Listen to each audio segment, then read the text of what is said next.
sou a Cíntia Fratini, eu tenho 60 anos. Eu comecei nessa questão animal, eu acho que desde pequena, né? Faz 50 anos que eu sou vegetariana, ovo-lacto vegetariana, e depois me transformei em vegana, né? Faz 9 anos que eu sou vegana. Eu sou a proprietária, eu e minha família somos os proprietários do espaço aqui. Aqui é um sítio da família, né? Onde a gente começou a recolher animais. Ia ser, a princípio, um hotel para cães, gatos, para depois acontecer o santuário. Mas acabou acontecendo de que um cavalo aqui que está precisando de ajuda, aí você traz o cavalo, aí dá um cachorro aqui, e assim foi indo, uma galinha, um porquinho da Índia, um coelho, e aí o santuário acabou acontecendo antes do, né, o abrigo, entre aspas, no começo, acabou acontecendo antes do hotel. O santuário é voltado principalmente para os animais que são chamados de fazenda ou de produção, ou seja, aqueles que vão para alimentação, que são utilizados em rodeios. É sempre uma população flutuante, em torno de 500 animais hoje, divididos entre domésticos de pequeno porte, domesticados de médio e grande porte e silvestres, e alguns exóticos. A gente tem vários tipos de aves, desde as domésticas até aves que são usadas para exposição ou domesticados, etc. De ave doméstica a gente tem principalmente a galinha. Tem o pato, ganso, marreco. Depois a gente tem os porcos. Porcos a gente tem 69, é o que a gente tem mais aqui, são porcos. A gente tem cavalos. A maioria é mestiço, né? Não é cavalo de raça. Depois a gente tem os bovinos, né? São 6 bovinos. Aqui embaixo coelho, porquinho da Índia. A gente tem chinchila. A gente tem cabritos, bodes, ovelhas, cabras, carneiros. A gente tem arara, papagaio. Tem alguns jabutis, tem tigre d'água. O acolhimento desses animais, né? Geralmente o pessoal pergunta como é que isso se dá. Isso pode se dar de várias formas, né? Cachorros é mais comum a gente resgatar, né? Alguns vieram de pessoas que abandonaram, etc. Ou que morreu o tutor, alguma coisa assim. Mas a maioria desses cachorros que estão aqui são abandonados na região. São jogados em lixeira, bebezinhos, amarrados em saco, jogados na nossa porta, colocados na nossa lixeira. Agora, os outros animais, assim, é muito variável. Os porcos vêm de tudo quanto é situação. As Marias, que são as mais famosas, que são do Rodoanel, foi do acidente em 2015.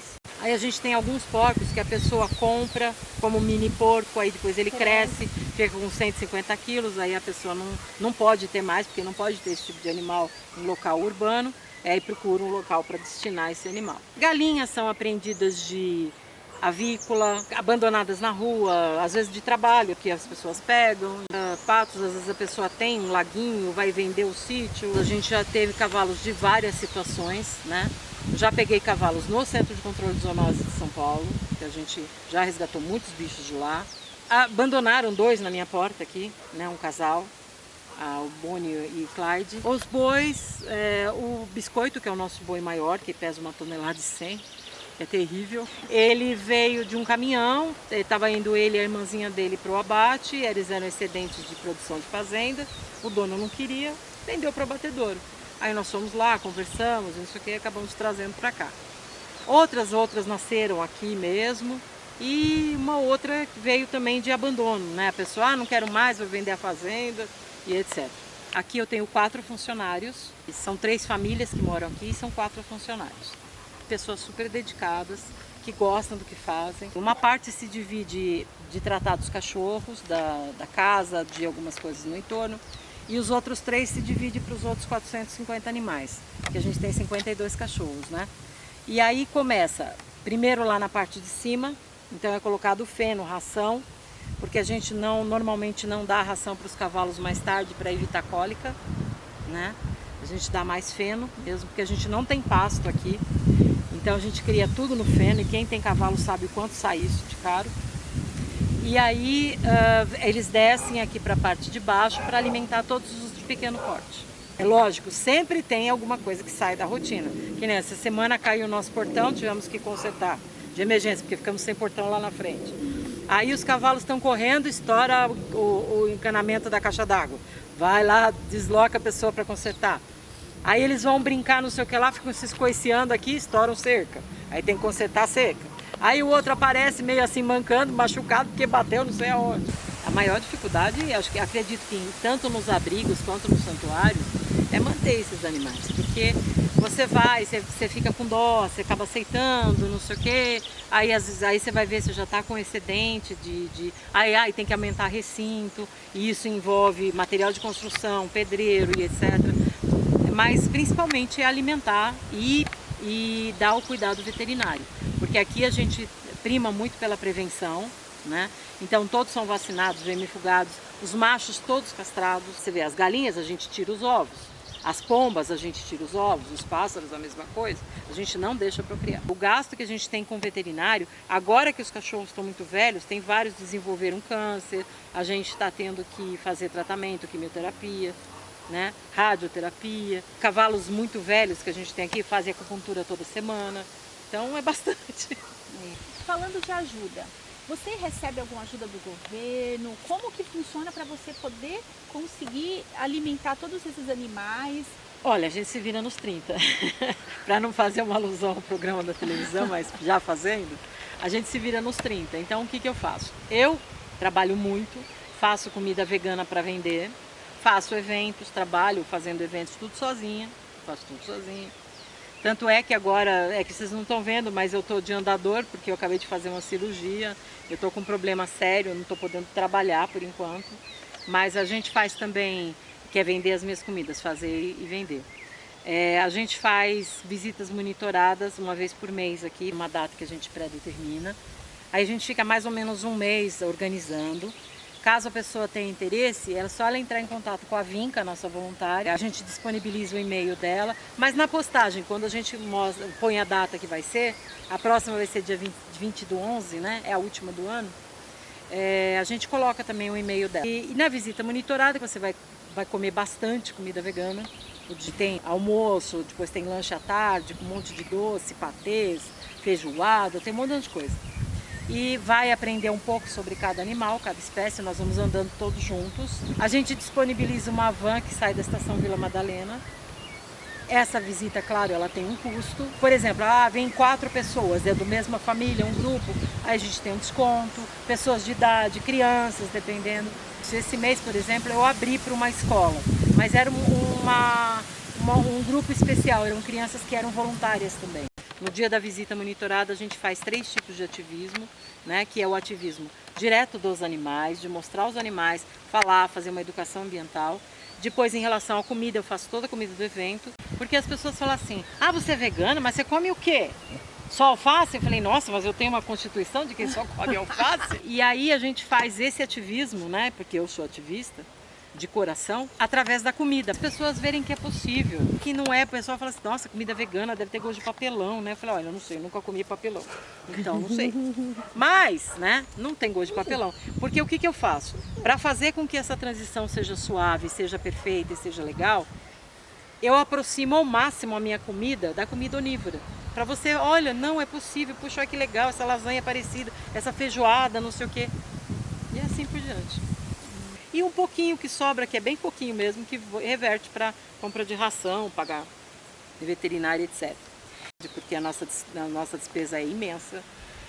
Ela gira em torno de 50 a 55 mil por mês. Tem um fator que eu acho que piora tudo isso, que é o fato de você não poder reverter o imposto de renda. Você pode, por exemplo, doar para uma APAE, que é maravilhoso o trabalho, aí você desconta no imposto de renda, uma empresa pode fazer isso, mas para animal não tem isso, infelizmente. É outra coisa que a gente está lutando também. Mas olha, de governo, nem os que vêm de apreensão aqui da Polícia Ambiental, nem um grão de alpiste. Você pode doar no nosso Pix, tem a nossa conta, né? Nossa conta bancária, nós temos CNPJ, nós temos os apoios, aqueles apoios mensais, que são o PayPay e o PayPal, tem a vaquinha, se a pessoa quiser se interessar em doar em dinheiro. E não tem valor mínimo, a gente recebe doação de 50 centavos. Entendeu? Não tem. Às vezes a pessoa fica muito, nossa, eu só tenho R$1 para doar, e ela, não vou doar porque é R$1. Faz diferença, gente, faz diferença. Outras formas de doar, a gente disponibiliza o contato da casa de ração. A gente até manda uma nota fiscal nossa, que a gente compra com a casa de ração, para a pessoa ver, eu posso dar um fardo de feno. Olha, o preço dessa ração aqui eu consigo pagar. Então ela consegue doar. É mais fácil ela deixar pago na casa de ração, porque eles já sabem tudo que a gente usa. É muito mais fácil. Se você não puder deixar um saco de qualquer coisa pago, Aí eu pego 2 pessoas, 3, e a gente, os 3 juntos, doam um saco. Deixa pago, nos avisa. E a Casa de Ração é super honesta, trabalha com a gente há 17 anos. Tem pessoas que fazem eventos, tem pessoas que fazem rifas pra gente. São, assim, N maneiras. Tem pessoas que trazem pra gente fruta, legumes, verduras. Porque, ao contrário do que muita gente pensa, tem pessoas, quando a gente faz pedido de ajuda, sempre tem algum que fala: ah, mas vocês já pensaram em ir no Ceasa? Claro que a gente já pensou, faz 17 anos que a gente está aqui. Mas é lógico, eu não desfaço de nenhuma sugestão. Só que a gente não tem carro. A gente precisava ter uma picape. Aliás, se alguém quiser doar uma, a gente fica muito feliz. Maravilha. A gente precisava de uma picape, pelo menos de cabine dupla. Por quê? Não precisa ser nova, pode ser mais antiga, não tem problema. Mas por quê? Porque a gente leva muito animal dentro do carro.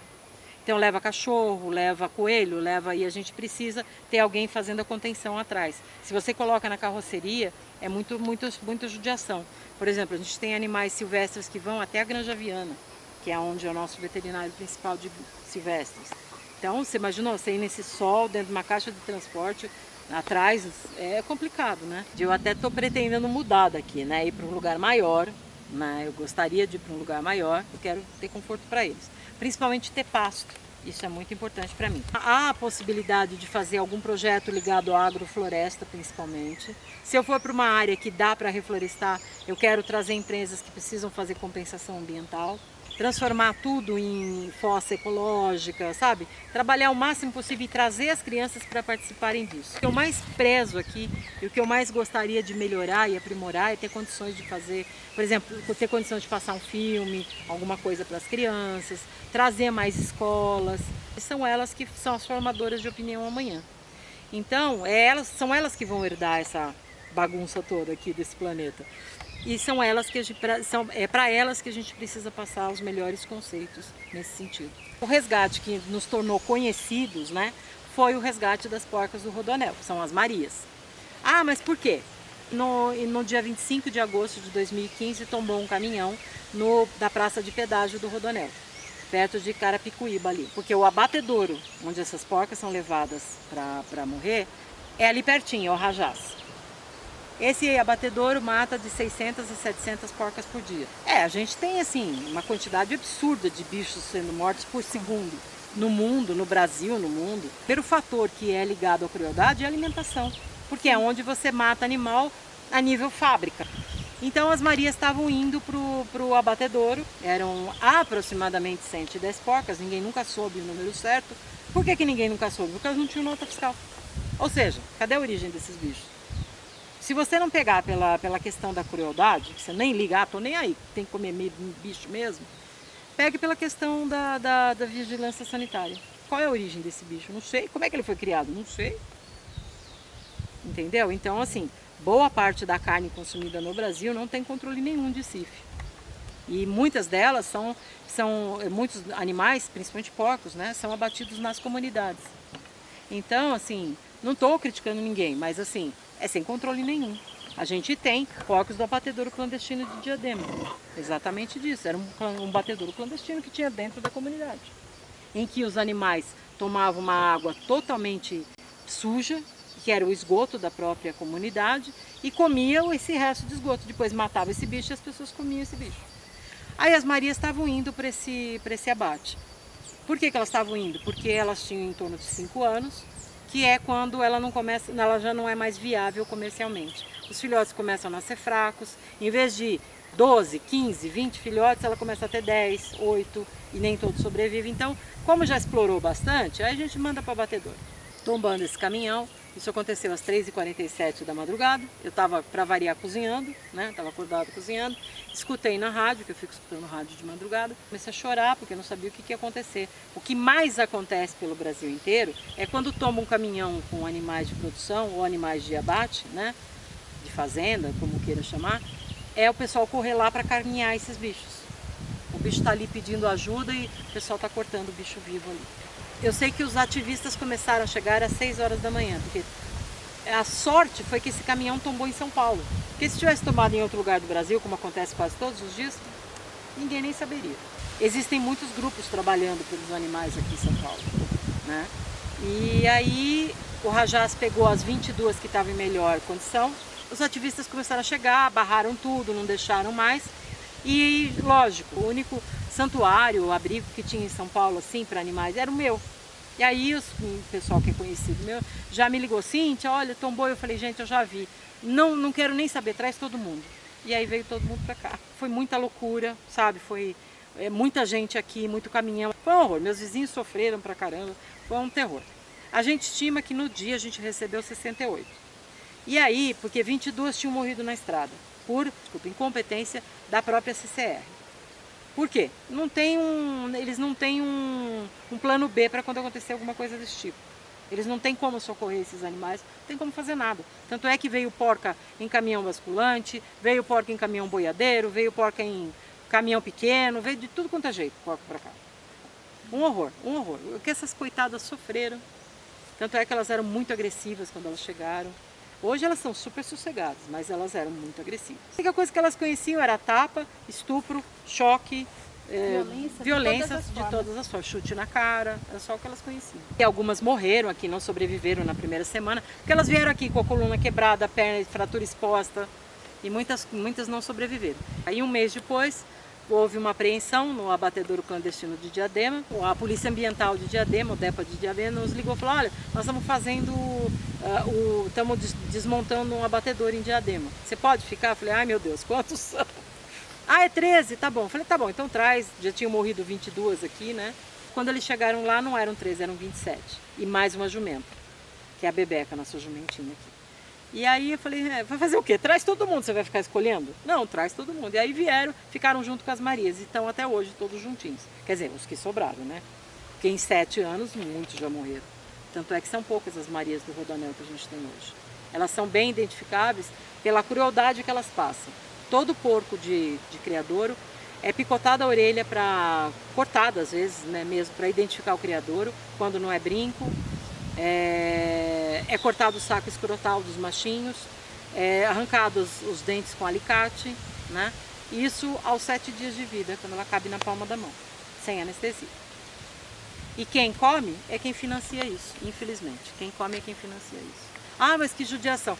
Tanto é que na época foi o maior resgate que teve no Brasil. Na época, muita gente, até hoje, olha, eu me tornei vegetariana, vegana por causa das porcas do Rodoanel, por causa das Marias. E eu dei o nome de Marias porque elas eram todas parecidas, não dava pra gente identificar. Então todas se chamaram Marias, que eu acho o nome lindo. Nós estamos nos aproximando do Natal, uma das épocas mais cruéis para os animais, né? Peru, galinha, pato, porco, todos os bichos acabam na mesa, né? Então não faça da sua mesa um necrotério e não coma o presépio. Segundo, não adianta você lá, se você tem a sua religião, a sua crença, você pedir, eu sempre falo isso todos os anos e todas as visitas monitoradas, não adianta você pedir paz para Deus, para o mundo, etc. Aí você olha para sua mesa e sua mesa é um verdadeiro necrotério cheio de bicho morto. Você não deu paz para a mãe dos animais, você não deu paz para os filhos das mães animais, que são mães também. Né? Então procura repensar os seus conceitos. Tem tanta coisa vegana bacana, tem gente, não sou só eu que faço comida vegana, tem muita gente que faz comida vegana boa por aí. Repensa um pouquinho. Você come muita coisa vegana e você não sabe. Quem não comeu arroz, feijão e batata frita? E uma salada? Isso é uma comida vegana. É uma comida vegana. Tá? Então, por favor, nesse Natal não coma o presépio, muito importante. Porque qual é o meu sonho, pelo menos, né? Não posso falar por outros santuários, mas o meu sonho é que não precisasse disso.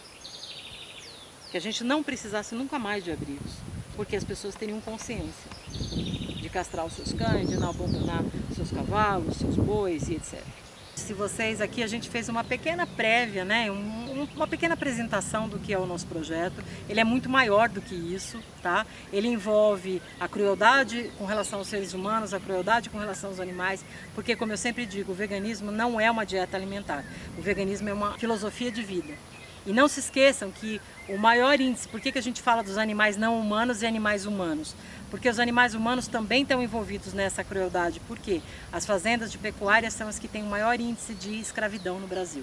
Tá? Então, pensem nisso também. Se você não pensa pelo animal, pense no meio ambiente, pense porque a gente está acabando com nossas reservas de água e uma série de coisas. Então, se você gostou do nosso projeto, Vem participar de uma visita monitorada, a gente vai ter o maior prazer em te receber. Você vai comer uma comidinha vegana, modéstia à parte, muito gostosa. Vai ver que é possível, que comida vegana não tem gosto de papelão, como o pessoal fala por aí, tá? Você vai estar ajudando todos esses animais a terem a vida que eles deveriam estar tendo. Porque os animais não nasceram pra gente, eles não nasceram para nos servir, eles nasceram para os seus próprios propósitos. A gente é que tirou eles do meio natural. E como responsáveis, a gente tem que dar o melhor para eles. É isso aí. Procura a gente, as nossas redes sociais, telefone, todos os contatos vão estar no vídeo aí para vocês. Obrigada.